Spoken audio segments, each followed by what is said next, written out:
राजनीति के भी अपने अलग अलग रंग रहते हैं और राजनीति के रंग से कलाकार भी अछूते नहीं हैं। वर्ष 2024 के लोकसभा चुनाव में एक बार फिर से कलाकार राजनीतिक के रंग में रंगे आ रहे हैं, जहां फिल्म अभिनेत्री कंगना रनौत, हेमा मालिनी सहित कई फिल्मी सितारे चुनाव मैदान में विभिन्न जगहों से लड़ रहे हैं। तो वहीं रामायण में प्रभु श्री राम का किरदार निभाने वाले अरुण गोविल मेरठ से भारतीय जनता पार्टी से चुनाव लड़ रहे हैं।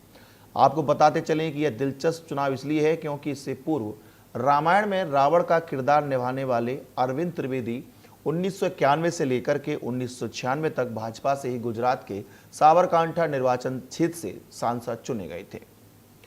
वहीं दूसरी ओर सीता का किरदार निभाने वाली दीपिका चिखलिया गुजरात की बड़ौदा सीट से लोकसभा चुनाव जीत चुकी हैं। ये दोनों ही कलाकार 1991 से लेकर के 96 तक सांसद रहे।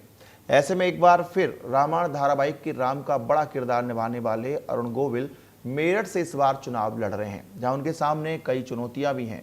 अब देखना होगा कि 4 जून के बाद राजनीति का ऊंट किस करवट बैठता है। क्या एक बार फिर से कलाकार को सांसद की सीट मिलती है?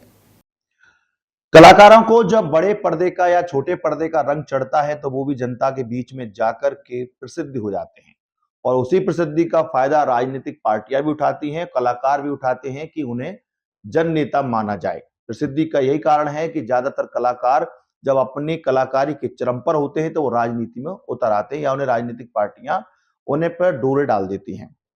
अब बात करते हैं कि वर्तमान में कई राजनेता जो बड़े बड़े हैं वो अभिनेताओं को लेकर के, फिल्मी कलाकारों को लेकर के, छोटे पर्दे कलाकारों को लेकर के 2024 के चुनाव मैदान में है।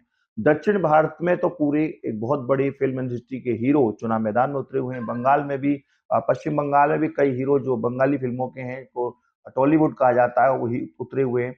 हम यदि बात करें वर्तमान में उत्तर प्रदेश में, तो यहाँ भी उतरे हुए जैसे सांसद हेमा मालिनी, इस समय जो प्रमुख किरदार की चर्चा की जा रही है वो है मेरठ से भगवान श्री राम का रोल करने